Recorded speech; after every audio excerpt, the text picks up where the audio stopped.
Անի Գեղամ Նազարյանը իր դատական նիստի ընթացքում պարբերաբար կրկնում էր, որ իրեն սադրել եք, հունից հանել եք, որ ինքը չի դիմացել եւ էմոցիոնալ հողի վրա նման արտահայտություններ է արել։ Այ ինչով եւ ինչպես եք դուք սադրել Գեղամ Նազարյանին։ Ինչպես եմ սադրել, հասել եմ Կիրանց, մեքենայից իջել ենք, մեզ անմիջապես, ես կարող եմ ասել, որ ինձ են փորձել սադրել, այսպես, մեզ անմիջապես մոտեցել է ՊՊԾ ծառայողներից մեկը, սկսել է խոսել, ոչ ավել, ոչ պակաս չի ասել սահմանային գոտի չես կարող նկարել, չես կարող նկարել, չգիտեմ, այդ այսպես կոչված խաղաղության պատը եւ այլն, ասել է, որ եկեղեցի չես կարող մտնել, երբ որ գա Փաշինյանը։ Այս դեպքում ինձ հնչել է պատասխան, որ որևէ մեկը, որևէ եկեղեցի, ով ուզում է գա, չի կարող իմ մուտքը արգելել։ Այդ խոսակցությունը շարունակում ենք, բացատրում եմ, ասում եմ, ես խոստանում եմ, որ չեմ պատրաստվում եկեղեցում մտնել, ես ինձ թույլ չեմ տա, ով էլ ուզում է եկեղեցու ներսում լինել, մոտենալ եւ հարց տալ։ Այսպես խոսակցության ընթացքում եկել լսում եմ, որ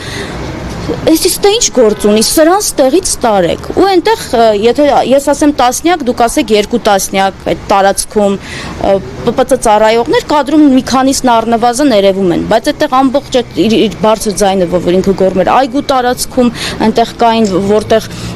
դիպուկահարներ էին տեղակայվում եւ այլն, հարակից, այսինքն բազմաթիվ անձանց ներկայությամբ այդպես է փորձում անել, ու այնտեղից մենք արդեն ասում ենք, որ դուք չէի, որ պիտի ասեք։ Տեսեք Գեղամ Նազարյանը որդու հետ կապված հիշատակումը խոսում է սադրանքից եւ հիշեցնում է Կիրանցի նախորդ միջադեպը, որը եղել է այսպես կոչված բուն սահմանազատման ժամանակահատվածում։ Այն ժամանակ էլ առաջինը ինձ ուղված խոսքերը եղել են Գեղամ Նազարյանի կողմից, ընդ որում զրպարտչական բնույթի, որտեղ ինձ մեղադրել է, որ ես փողով եմ այնտեղ եղել, չգիտեմ ինչ, մեղադրել է, որ ես ուզում եմ Կիրանցը Արցախի ճակատագրին արժանանա, գորգորացել էին վրա, հրամայել է, որ տեսախցիկ անջատեմ եւ այլն, ու ինքը մեջ է բերում երկրորդ հատվածը, որտեղ որ Գեղամ Նազարյանն արդեն խոսում էր իմ մասնագիտական արժանապատվություններ վիրավորում, ինձ ակնհայտ զրպարտում էր, փորձում էր իմ շուրջ այնպիսի իրավիճակ ստեղծել, որ Կիրանցու մնացած միակ տեսախցիկը, որը այնտեղ ամսից ավել էր, այնտեղ չլիներ, որպեսզի բնակիչները իմ դեմ լարվեին, բայց ինքը ստացավ լրիվ հակառակ պատկերը, որովհետև բնակիչները ինչ պետք է, իրեն ասեցին, այն քարին նստած իր միայնակ կադրը, նայեք, կտեսնեք, թե ինչ էին անում բնակիչներն այդ պահին, երբ Գեղամ Նազարյանը բառից բուն իմաստով հարձակվեց իմ վրա։ Ինչու դատական հայց չներկայացրեցի, որովհետև Փառք իր որդուն, այնուամենայնիվ հերոսի հայր է,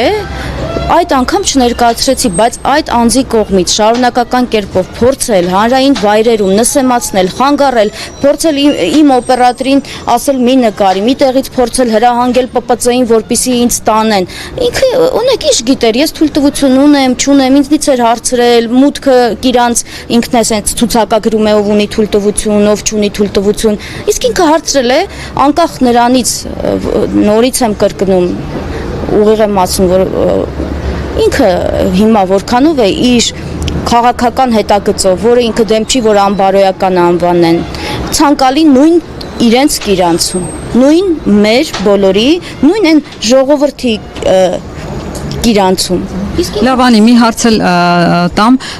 քանի որ Գեղամ Նազարյանը դատական նիստում ասաց, որ ներողություն կխնդրի, եթե դու ներողություն խնդրես, դու նման բան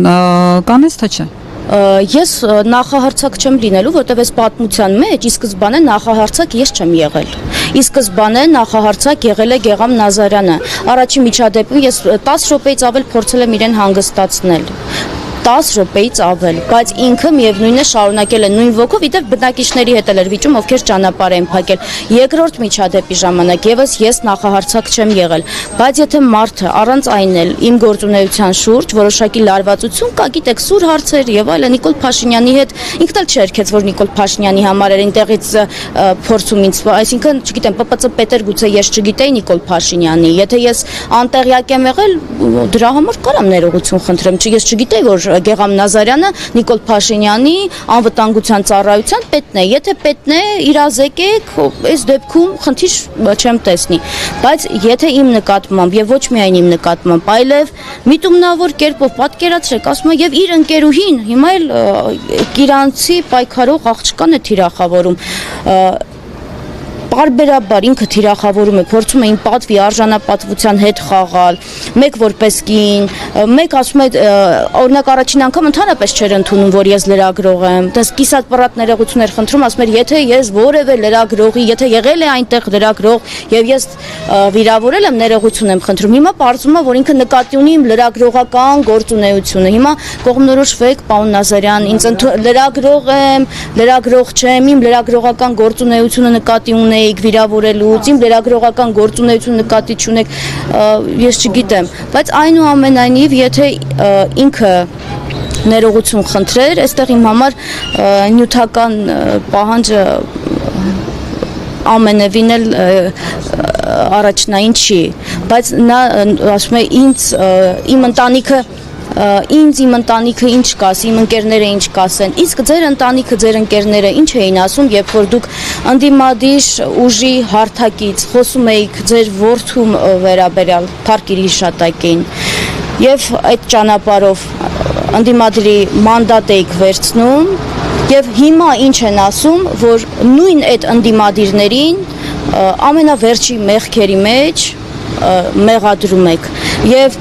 Նիկոլ Փաշինյանին, Ընդհուպ Աննա Հակոբյանին համարում էիք ձեր որդու մահվան մեղավոր, հիմա ինձանից պաշտպանում էիք կամ հիմա անդիմադիրներից պաշտպանում եք Նիկոլ Փաշինյանին։ Ձեր ընկերները, ձեր ընտանիքի անդամները այս հարցի վերաբերյալ ինչ են ասում։ Ուզում եմ ասեմ, դուք ունեիք հնարավորություն, որպեսզի